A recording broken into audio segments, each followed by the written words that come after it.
I'm Richard Roeper, and coming up next, Academy Award winners Colin Firth and Nicole Kidman star in The Railway Man. It's my review right now. The Railway Man, which is based on the true story of a British Army officer in World War II and the Japanese Imperial Army officer that tortured him, is a prestige film that sometimes feels more like a history assignment than entertainment. But it's good and strong, and you should see it. A lot of men went through something you can't imagine. You'd have to let us just cope with it. My husband isn't coping. I love him, and I want him back. Will you stand by him, whatever he does? I have to try. Colin Firth is one of our finest actors, and he's in his comfort zone here playing Eric Lomax, a middle-aged man circa 1980. Lomax is a very serious, smart, but socially inept man with oversized glasses and an obsession with trains.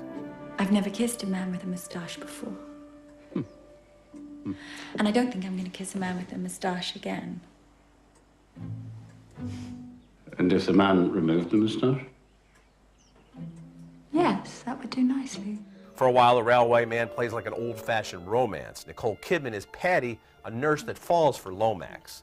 But even during the honeymoon phase, there are foreboding hints, well, not even hints, more like bright red warning signs of Lomax's tormented past.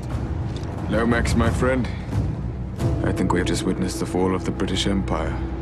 In flashbacks, Jeremy Irvine from Warhorse plays the young Lomax. He's very good here as well.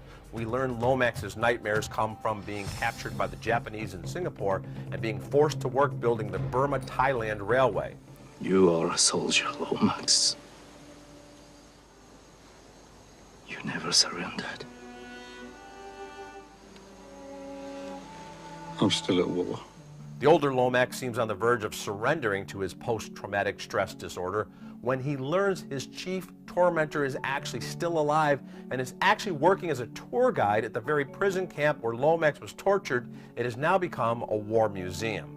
What happens next is best for you to discover should you choose to see The Railway Man.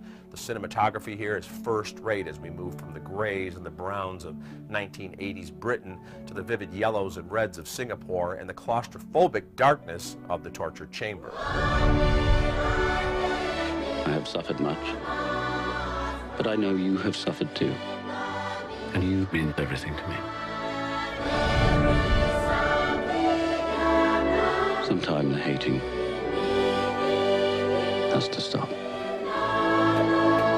Sometimes The Railway Man is hard to watch. It's also hard to imagine anyone watching it and not being deeply moved. I give it a solid B. I'm Richard Roeper. You can get all my reviews at richardroeper.com and at reels.com.